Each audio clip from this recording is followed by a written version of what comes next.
Assalamualaikum warahmatullahi wabarakatuh.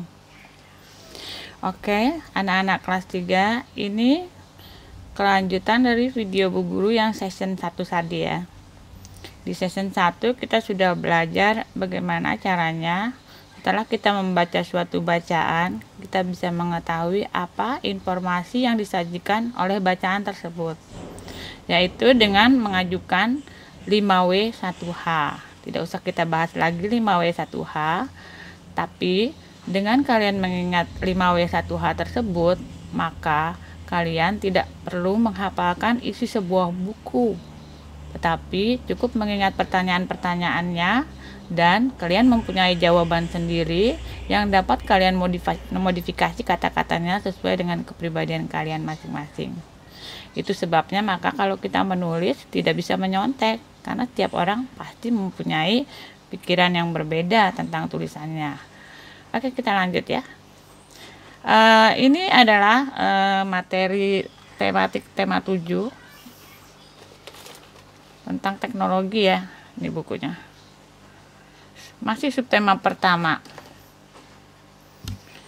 teknologi pangan, biasa disebut juga dengan food tech. Oke, kita Indonesia ini beratus-ratus tahun ya, sampai 300 tahun dijajah oleh bangsa asing, karena negara kita itu negara tropis yang apapun yang ditanam di situ pasti tumbuh. Maka salah satu hasil kekayaan kita adalah hasil pertaniannya yang sangat melimpah.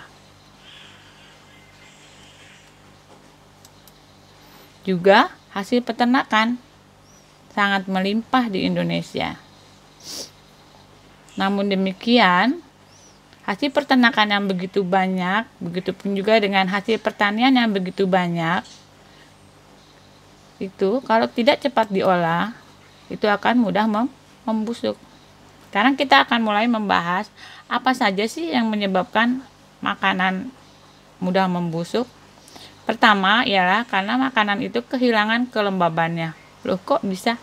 Iya, karena ketika tumbuhan dicabut dengan akar-akarnya dari dalam tanah, maka pada saat itu aliran air yang menjadi sumber utama akan terputus. Akibatnya, buah-buahan tersebut akan menjadi sayuran atau buah-buahan yang kering, lemas, lembek, dan berujung busuk. Kalau tidak ditaruh di dalam kulkas, apalagi umurnya lebih pendek. Yang kedua adalah disebabkan oleh adanya bakteri dan jamur pembusuk. Bakteri dan jamur pembusuk. Pembusuk itu maksudnya adalah pengurai. Jadi dari makanan yang lebih besar dan lebih rumit itu bisa diurai menjadi bagian-bagian yang lebih lebih kecil, kemudian masuk lagi ke dalam tanah, dia akan menjadi unsur hara yang akan menyuburkan tumbuhan. Maka dia akan melepaskan enzim yang mempercepat proses pembusukan. Siapa yang mengeluarkan enzim ini? Setelah dia memakan makanan kita, kemudian dia mengeluarkan enzim yang rasanya asam. Masuk ya, berikutnya. Yang menyebabkan mudah membusuk juga adalah sinar matahari. Maka sering disebut dengan sebutan fotodegradasi. Degradasi itu artinya mudah berubah, foto itu artinya cahaya.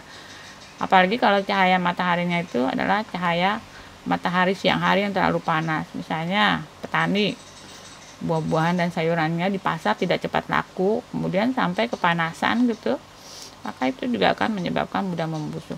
Loh, kulit kita aja bisa rusak ya gara-gara sinar matahari, apalagi cuma buah. Kita lanjutkan dengan yang berikutnya. Terus bagaimana dong? Makanan hasil pertanian yang busuk nggak boleh dimakan dong. Iya, kalau sudah mengandung enzim asam, itu bisa menyebabkan asam lambung kita akan meningkat, atau justru bakteri dan jamur yang dibawa oleh makanan busuk itu dapat menjadi musuh yang menyerang kita, sehingga menyebabkan kita terkena berbagai macam penyakit. Tetapi sebenarnya tidak semua buah atau sayuran busuk tidak boleh dikonsumsi lagi. Kalau kita lihat, udah mau busuk nih, cepat-cepat lakukan pengawetan misalnya dengan menambahkan garam atau disebutnya asinan ya. Oke, kita lihat ini, menambahkan garam, cuka, gula, cabai, dan bahan alami lainnya. Atau bisa juga kita mau bikin tempe aja deh. Ini ada ragi cakep banget nih, warnanya putih, namanya ragi Monila Sitopila. Ini bisa dibeli ragi tempe ya. Oh enggak, saya mau beli bakteri aja, bakteri yogurt misalnya. Ini susu kelihatannya kayak udah 3 hari nggak habis, buru-buru kasih bakteri yogurt, maka dia tidak akan busuk, dia akan berubah menjadi yogurt, dimana walaupun dia asam, bakterinya ini akan membantu proses pencernaan di dalam tubuh. Jadi seperti bakteri coli yang bekerja di usus besar kita. Singkong juga kalau dikasih ragi, beli aja ragi putih di warung tuh ada ya untuk singkong. Kadang beras ketan hitam juga bisa dibikin jadi apa nih namanya, singkong tape peyem. Oke, kita lanjut next. Terus gimana sih orang zaman dulu itu sebenarnya terbelakang atau udah maju ya? Kita nggak tahu ya, udah terbelakang atau udah maju. Cuma memang peradaban ya seperti itu. Kalau peradaban sudah maju, kemudian manusianya melakukan hal-hal yang melawan perintah Allah, kemudian terjadi suatu bencana misalnya, maka orang-orang yang pandai tidak ada, kemudian yang mengambil alih peradaban tersebut adalah orang-orang yang masih belum tahu teknologi, maka akan diulang lagi dari awal gitu. Tetapi yang kita kenal ya sejarah pengolahan makanan dari masa ke masa adalah di mana Nicholas Appert telah menemukan cara untuk memproses makanan dalam kaleng. Jadi makanan yang masih segar itu masak aja kayak biasa. Kemudian kalengnya itu disemprot lah sedemikian rupa sehingga dia tidak ada udaranya sama sekali. Jadi dikempak, diambil udaranya nggak ada, kemudian makanan dimasukkan ke situ. Karena udara atau oksigen itu menyebabkan bakteri atau jamur itu jadi mudah berkembang biak. Jadi kalau udah nggak ada udaranya itu, kamu tahu susu beruang? Nah, susu beruang itu diproses dengan cara itu, sehingga susunya tidak perlu dikasih pengawet, dia akan tahan lama. Kemudian ini bapak vaksin ya, masih ingat nih. Sekarang kan COVID-19 belum ditemukan vaksinnya ya, maka penyakitnya menyebar begitu deras. Bagaimana seorang Louis Pasteur sedang melakukan percobaan membuat vaksin penyakit anjing gila ya. Kemudian tetangganya sendiri yang anaknya digigit anjing gila itu langsung lari ke rumahnya dia, minta tolong anaknya divaksin. Jadi percobaannya itu setelah dengan hewan-hewan, dengan manusia yang memang ya nggak ada jalan lain ya, mau mati atau hidup. Tetapi kemudian dia berhasil. Itu proses penemuannya dia itu menyebabkan dia juga banyak menemukan yang lain ya, termasuk mencegah kerusakan fermentasi anggur. Jadi zaman dulu tuh orang tuh anggur itu memang sengaja dikasih jamur tertentu yang orang Arab bilang nama jamurnya itu adalah jamur hammer ya, hammer haram itu dijadikan whisky dan lain-lain. Kalau kita bilangnya Saccharomyces, itu diambil dari bahasa Yunani. Fermentasi anggur akibat mikroba, jadi ada mikroba yang mengganggu bakteri fermentasi anggur itu, sehingga kemudian anggurnya kok rasanya jadi nggak enak gitu. Kemudian Louis Pasteur menemukan sehingga mikroba itu tidak bisa masuk ke dalam proses fermentasi anggur kayak gitu ya. Lanjut ya. Kemudian pasteurisasi ini juga, si Pasteur ini berhasil membunuh mikroba susu dengan cara pemanasan tanpa banyak merubah sifat susu. Jadi kan kita kalau masak air itu kan kita masak sampai dia mendidih ya. Nah, kalau sampai mendidih itu berarti dia 100 derajat Celcius. Tapi kalau pada pasteurisasi itu cukup 60 derajat Celcius, tidak perlu sampai mendidih, hanya diulang selama 3 kali berturut-turut. Setelah itu dijamin mikroba tidak bakalan tumbuh, tapi susunya juga nggak rusak. Karena kalau pemanasan terlalu tinggi rusak ya, nggak enak dong susunya gitu. Oke, kita lanjut. Kemudian susu yang seperti susu beruang tadi sesudah dipasteurisasi dimasukkan ke dalam kaleng yang sudah dikempa tanpa udara, kemudian awet. Kayaknya kurang praktis ya, bawa air kemana-mana gitu.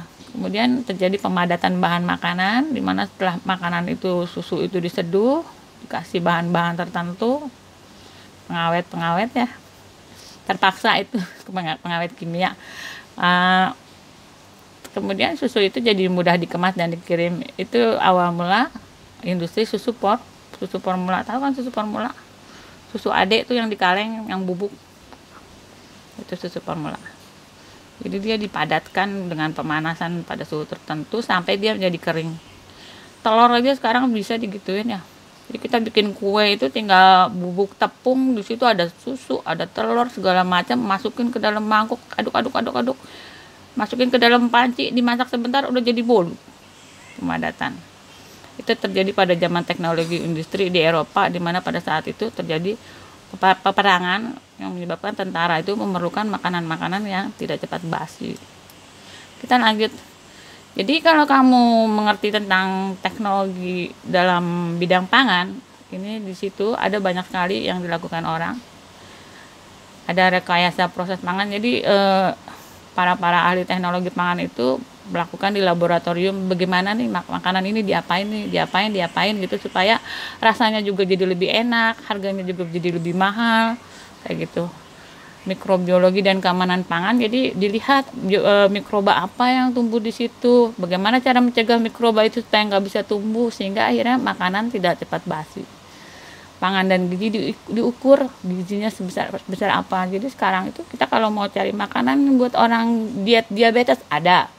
Makanan buat adik bayi yang membutuhkan kalsium tinggi tetapi juga membutuhkan lemak yang tinggi ada. Oh, makanan untuk manula itu memang membutuhkan kalsium tinggi tetapi dia nggak boleh lemak tinggi, nanti dia kolesterol, cepat kena darah tinggi gitu. Harus dijaga ada. Kemudian ada bidang-bidang kayak gini, pengemasan makanan, pengeringan ya, pengemasan ini penting ya untuk meningkatkan nilai jual. Jadi yang tadinya kita bungkus pakai plastik diikat, kemudian dengan pengemasan yang baik dia harganya jadi mahal. Ternyata kopi kita yang terkenal di luar negeri ya dilakukan juga seperti ini, minyak atsiri, rempah. Ya ini ya bidang-bidang teknologi pangan. Kita lanjut ya nak. Jelas ya, maafin Bu Guru. Oke, ini berikut adalah hasil teknologi pangan. Ini kalau Bu Erma pergi ke rumah orang tua Bu Guru di Bandung sana ya. Ini biasanya oleh-olehnya kayak gini nih, asinan mangga, asinan salak, makanan yang rasanya tadinya nggak enak, itu kalau udah dikasih gula, dikasih asam cuka, pokoknya dikasih penambah rasa bumbu-bumbu yang cabai apa segala macam jadi enak. Ini makanan kesukaan Akil. Lagi pula cabai itu mengandung zat antimikroba ya. Kalau kamu misalnya flu, itu kalau kamu mau doyan cabai itu, makan cabai itu. Kuman virus flu yang katanya nggak bisa dibunuh dengan antibiotik itu dengan cabai dia takut, jadi dia cepat pergi. Bukan cuma cabai ya, tapi semua yang hangat-hangat seperti jahe, rempah-rempah ya. Lanjut. Nah ini keju ya. Keju itu adalah bahan makanan hasil olahan susu. Mungkin ini yogurt ya. Kayak gitu deh, macam-macam nih ya. Ada yang sengaja kejunya itu dibikin biar berulat ya. Tapi katanya sih ulatnya ulat dari apa sih namanya tuh yang menghasilkan madu ya. Jadi itu dimakan justru jadi enak kalau udah ada ulatnya. Kamu doyan nggak? Mozzarella apa ya? Makin bagus kejunya ya harganya makin mahal ya. Nah, ini orang Indonesia tuh ya. Kalau kamu pergi ke Malang ya banyak sekali nih keripik-keripik. Ini Ibu paling suka yang ini nih, keripik nangka. Enak. Hasil Malang sendiri khasnya ini ya, apel, tapi Ibu Guru apel kurang suka. Mau Ibu makan apel karena Ibu tahu bahwa di apel ini banyak sekali vitamin C yang mengandung antioksidan tinggi. Nah, ini hasil teknologi, ini sop tomat, ya saus mungkin ya. Ini olive oil atau apa namanya? Olive oil itu minyak zaitun ya. Nah, sebenarnya minyak kelapa kita juga sama bagusnya dengan olive oil. Cuman ya lebih mahal olive oil ya. Ini apa lagi nih Ibu nggak ngerti deh. Ada kopi, ada teh, ini sarden ya. Sarden. Dulu itu orang katanya nih di Indonesia pernah ada sarden yang ternyata di dalamnya tuh penuh dengan cacing. Walaupun cacingnya udah mati dan sudah aman, tapi begitu orang tahu bahwa di sini banyak cacing, termasuk Bu Guru sampai sekarang nggak pernah lagi makan sarden. Kalau mau makan ikan ya beli aja yang seger lah. Orang Indonesia banyak ikannya, apain beli yang udah diawet-awetin. Ternyata ada bukunya ya, ini buat SMA. Kita fokus ke sini aja, jangan ngelihat giniannya. Jadi ini sausage, sosis. Ini mungkin makanan yang dibikin pakai susu, pakai telur. Ini telur direbus aja terus dikasih garam, telur asin ya. Ini madu ya, madu. Orang Islam itu ada di Al-Quran ya, madu itu adalah obat penyembuh yang baik. Karena ya baca sendiri deh. Jadi akhirnya gimana kita memperoleh kesimpulan teknologi pangan adalah ilmu tentang bahan pangan. Bahan pangan itu diambil dari hasil pertanian dan hasil peternakan ya, berarti kita panen dulu tuh, ya kan? Jadi bahan pangan setelah panen. Terus diapain yang supaya dia tidak cepat membusuk, memiliki hasil yang lebih baik, terus dia mengalami teknologi ya, apa direbus, apa dipanaskan atau apa ya, macam-macam, apa ditambahin penambah rasa dan lain-lain untuk memperoleh manfaat optimal. Maksudnya gini ya, kalau udah busuk ya manfaatnya nggak optimal dong, minimal sehari doang aja dia udah busuk ya. Jadi kalau sudah diawetkan atau di teknologi itu, misalnya daging itu pertama kali katanya kita dapatnya itu dari orang India. Orang India itu pada waktu itu kan merantau sampai ke Indonesia. Daging itu dimasak sampai 3 hari berturut-turut dengan santan. Kemudian dibawa naik kapal, itu di kapal selama 1 bulan tidak perlu dipanaskan, dia awet. Udah ya, untuk memperoleh manfaat optimal dan meningkatkan nilai pangan. Wah, jadi keren nih. Jadi enak nih rasanya. Kalau dijual jadi mahal ya. Seperti itu ya. Lanjut ya. Nah, ini teknologi pangan berarti dimulai dari pemilihan makanan, pengawetan. Nah, ini tadi kita udah ya, ditulis lagi. Penggunaan makanan aman dan bernutrisi. Nutrisi tahu kan ya? Zat-zat gizi yang ada 6 itu. Lemak, protein, karbohidrat, vitamin, mineral, dan jangan lupa air. Di zaman COVID-19 sedang merajalela seperti sekarang ini, orang yang suka minum air katanya itu lebih selamat ya, karena kan COVID-19 itu katanya trombosit kita jadi turun. Kalau trombosit kita jadi turun, maka darah kita jadi kental. Jadi kalau kita banyak minum air, nggak nyangka ya, kok air itu nutrisi? Iya, memang air nutrisi. Kalau nggak ada air bagaimana gitu. Oke ya, habis kayaknya. Oh, masih ada. Jadi ini ngapain sih kita belajar di SD gini buat apa ya? Buat masa depan kita. Kalau kita tahu, nanti ke depan kita tahu ngapain sih ini orang nih di laboratorium. Dia meneliti berbagai cara untuk memaksimalkan hasil pertanian dan hasil peternakan yang sangat melimpah ruah di Indonesia. Jangan sampai kita punya hasil pertanian dan hasil peternakan yang melimpah ruah, tapi kita sendiri tetap miskin ya. Oke. Belajar yang rajin, banyak membaca, banyak tahu. Ingat, pelajari bagaimana cara memperoleh informasi dari sebuah teks dengan mengajukan 5 pertanyaan yang depannya dari huruf W dan 1 pertanyaan yang depannya dari huruf H. Apa tadi? Mau yang mana aja duluan boleh. Where, when, what, who, why ya. Kemudian how. Bagaimana ya ini? Gimana sih? Ini orangnya lagi ngapain sih? Oh, ini sedang menjawab pertanyaan bagaimana kita. Oke. Terima kasih anak-anakku dari kelas 3A, 3B, 3C, 3D, 3E, 3F, 3G, dan 3H.